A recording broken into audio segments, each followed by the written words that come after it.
Well, here it is. The motor mounts worked great.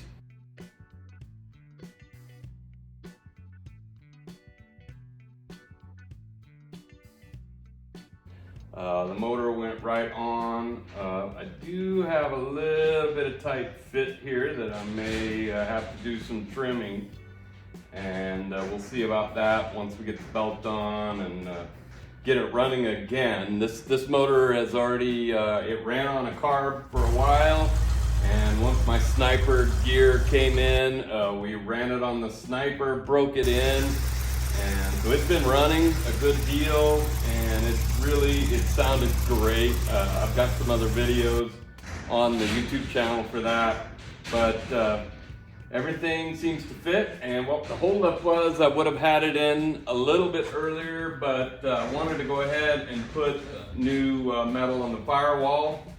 The firewall looked like Swiss cheese.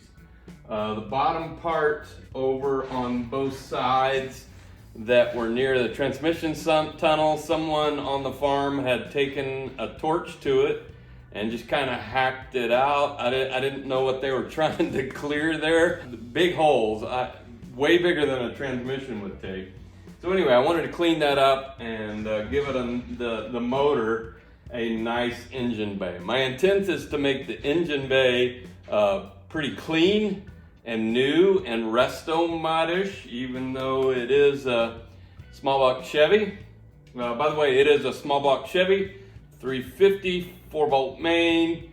It'll be backed up with a 700 R4 that's been built with electronic switchable overdrive. And then, of course, transfer case, and I have a 231C that is, of course, passenger drop, because this is a Chevy square body frame, and that transfer case fits up nicely, but it had to drop on the passenger side because 80s trucks still had the passenger side drop. Anyway. Runs great, looks great. I've got a lot of trim work to do. Next time you see it, if I've got help here, we'll put the front clip on and put the radiator in and the fan. And our spacing, we've already double checked. My friend Steve, by the way, thank you Steve and Bob, all the car guys that have helped along the way. This has been at Bob's house for a good while, and I appreciate Bob's efforts in helping with me with this along the way. And Steve, of course, if you don't know Steve, Steve is who I got the truck from.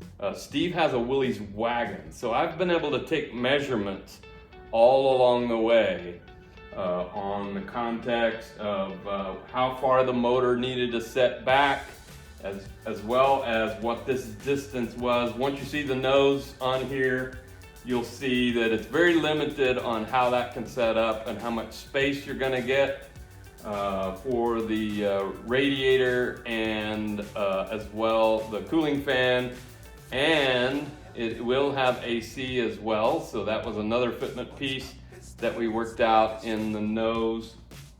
And let me see, what am I forgetting? Anyway, I'm sure I'm forgetting something. So you can see the nose and the front fenders there. There's the mock-up block. What a lifesaver that was. Thank you somebody for damaging that block and head and intake. But here is, you can see the other cab. That's another story for another day. And on top are the parts that go to that cab. But these parts on that middle shelf are all of the parts for this truck that we're working on. Big box is a gas tank, but you got a wiring harness, as well as intake manifolds and parts and parts and parts. You can see the one box says new Willys parts. So I've got a lot of stuff that I can be working on now that we got to this step. And the wiring harness and the plumbing and brake lines, all of that will be coming together soon. So thank you guys, all the gearheads that we hang out with. Everybody got to contribute on it a little bit. We team built the motor with gosh, I forgot how many guys were there that day. There were probably 8 guys and a few gals there that day that helped us wrench and put this all together. And then there's Corvette Steve, who broke one of the rings, but we'll forgive him. He's a Corvette guy. What do you expect? Anyway, moving on. So next time we'll have the front fenders on so that you can see a little bit more what that's going to look like, and I'll give you a walk around.